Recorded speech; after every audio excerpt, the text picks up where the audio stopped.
जय श्री राधे। हर हर महादेव। दोस्तों, आज सुनेंगे सावन सोमवार व्रत कथा। पौराणिक कथा के अनुसार प्राचीन समय की बात है। एक गांव में एक साहूकार रहता था। साहूकार बहुत ही ज्यादा धनी था। उसके पास बहुत ही ज्यादा धन दौलत थी, लेकिन उसकी कोई संतान नहीं थी। साहूकार भगवान शिव को प्रसन्न करने के लिए सोमवार के व्रत रखता था और व्रत के दौरान माता पार्वती शिव जी की विधिवत पूजा करता था। प्रदोष काल में शिवलिंग के समक्ष शुद्ध घी का दीपक जलाता था। साहूकार की भक्ति पूजा अर्चना को देखकर एक दिन माता पार्वती शिव जी से कहने लगी, हे प्रभु, ये साहूकार तो आपका परम भक्त है। हर सोमवार के दिन आपकी विधि विधान से पूजा करता है। तब भगवान शिव ने देवी पार्वती की बात सुनकर कहा, हे प्रिय, ये संसार एक कर्म क्षेत्र है। ये संसार एक कर्म क्षेत्र है। जैसे किसान खेत में बीज बोता है तो उसे कुछ समय के बाद फल मिलता है, ठीक उसी तरह इस संसार में आदमी जैसा कर्म करता है उसको वैसा ही फल मिलता है। लेकिन माता पार्वती शिव जी से दोबारा आग्रह करने लगी और कहने लगी, हे नाथ, फिर भी आपको इसकी मनोकामनाएं पूर्ण करना चाहिए, क्योंकि ये आपका परम भक्त है। और अगर आप अपने भक्तों की इच्छा को पूर्ण नहीं करेंगे तो वो क्यों आपकी पूजा आराधना करेंगे। माता पार्वती के बार बार आग्रह करने पर भगवान शिव ने कहा, हे प्रिय, ये धनवान साहूकार है और इसका कोई पुत्र नहीं है, इसीलिए ये सदैव चिंतित रहता है। हालांकि इसके भाग्य में संतान का योग नहीं है, परंतु आपके बार बार आग्रह करने पर मैं इसे पुत्र प्राप्ति का वरदान देता हूँ। लेकिन इसका पुत्र केवल 12 साल तक ही जीवित रहेगा।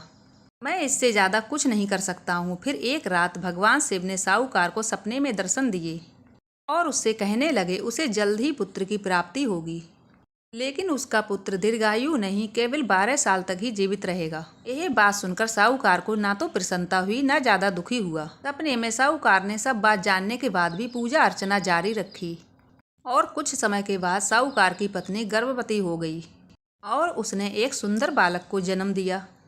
बालक के जन्म से घर पे खुशियां छा गईं, लेकिन साहूकार प्रसन्न नहीं था, क्योंकि उसे पता था उसके बालक का जीवन केवल 12 वर्ष तक ही है और उसने ये बात किसी को भी नहीं बताई थी। जब वह बालक 11 वर्ष का हुआ तब साहूकार की पत्नी ने बालक के विवाह की बात साहूकार से कही थी, लेकिन साहूकार ने इस बात से इनकार कर दिया था और उसे काशी जाने की बात कही। साहूकार ने बालक के मामा को बुलाया और उन्हें पैसे देकर काशी जाने का आदेश दिया। साहूकार ने मामा भांजे से कहा, वह काशी जाते हुए रास्ते में यज्ञ करवाते हुए ब्राह्मणों को भोजन करवाते हुए जाएं। दोनों मामा भांजे ने बिल्कुल वैसा ही किया जैसे साहूकार ने कहा था। काशी जाते समय जिस रास्ते से गुजर रहे थे, उस नगरी का राजा अपनी पुत्री का विवाह एक ऐसे राजकुमार से करवा रहे थे जो काना था। उधर दूल्हे का पिता इस बात से चिंतित था, अगर दुल्हन पक्ष को पता चल गया तो राजकुमारी विवाह करने से मना कर देगी।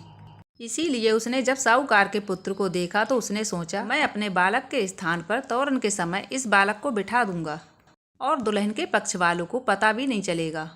दूल्हे के पिता ने मामा से बात करके साहूकार के पुत्र को तैयार किया और वह बालक तैयार हो गया। इस तरह बालक ने दूल्हे के कपड़े पहन लिए और घोड़ी पर चढ़ के तोरण की रस्म को पूरा किया। तोरण की रस्म के बाद जब फेरों की बारी आई तब दूल्हे के पिता ने फिर साहूकार के पुत्र से अनुरोध किया कि वह दुल्हन के साथ फेरे भी ले ले ताकि विवाह ठीक ठाक संपन्न हो जाए और ये बात किसी को पता भी ना चले। मामा राजी हो गए और विवाह समारोह भी संपन्न हो गया।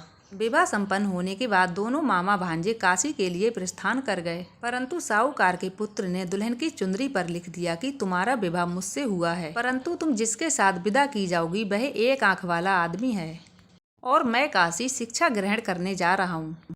जब राजकुमारी ने ये लिखा हुआ देखा तो उन्होंने वह राजकुमार के साथ जाने से इनकार कर दिया और अपने पिता से कहने लगी, ये मेरा पति नहीं है, मेरा पति तो शिक्षा ग्रहण करने काशी गए हुए हैं। जब ये सब बात सारी जगह फैल गई तब दूल्हे के पिता ने मजबूरी में सारी बात सच सच बता दी। फिर राजकुमारी के पिता ने राजकुमारी को विदा करने से इनकार कर दिया। इधर मामा भांजे दोनों काशी पहुंच गए और बालक शिक्षा ग्रहण करने लगा। तब मामा ने यज्ञ करना शुरू कर दिया। जब साहूकार का पुत्र 12 वर्ष का पूरा हुआ था तब एक दिन वह अपने मामा से कहने लगा कि उसकी तबीयत ठीक नहीं है और वह सोने के लिए अंदर जा रहा है। साहूकार का पुत्र जब अंदर सोने के लिए गया तब उसकी मृत्यु हो गई। थोड़ी देर के बाद मामा अंदर पहुंचे तो उन्होंने बालक को मृत अवस्था में देखा था। वो बहुत ही ज्यादा दुखी हुए, परंतु वो रो नहीं सकते, नहीं तो उनका यज्ञ अधूरा रह जाता। इसीलिए मामा वापस आकर यज्ञ का कार्य पूरा करने लगे।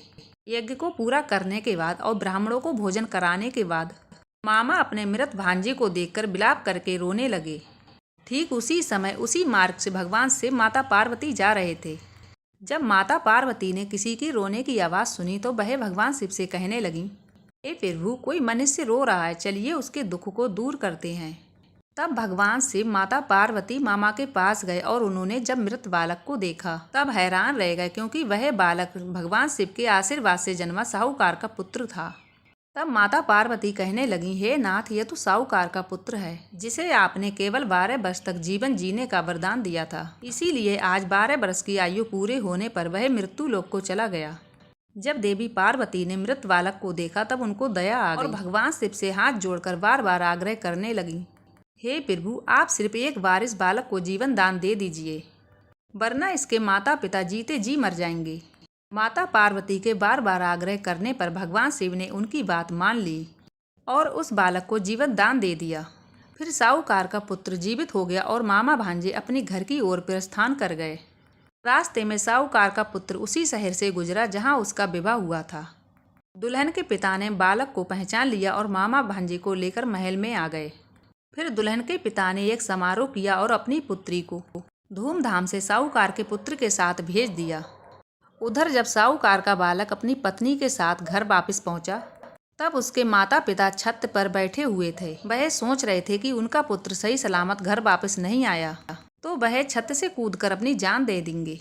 तभी बालक के मामा ने घर आकर बताया कि उनका पुत्र सही सलामत विवाह करके अपनी पत्नी के साथ घर वापस आ गया है। जब साहूकार ने अपने बालक को जीवित देखा तो खुशी के मारे उसका ठिकाना नहीं रहा और साहूकार ने उसका बड़े सम्मान से उसका स्वागत किया और फिर इस प्रकार साहूकार का पुत्र अपने परिवार के साथ जीवन बिताने लगा। ये सब भगवान शिव की कृपा सोमवार व्रत का ही प्रभाव था कि साहूकार का पुत्र अल्पायु होने के बाद भी दीर्घायु को प्राप्त हुआ। इसीलिए इस प्रकार जो भक्त भगवान शिव की सच्चे मन से पूजा करके पढ़ते हैं या सुनाते हैं, उनके सभी दुख भगवान शिव दूर करते हैं, उनकी सभी मनोकामनाएं पूर्ण करते हैं। कथा समाप्त हुई। हे भोलेनाथ, जैसे आपने साहूकार उसके पुत्र पर कृपा की, ऐसे ही इस व्रत को करने वाले और कथा को सुनने वालों पर अपनी कृपा सदा के लिए बनाए रखना।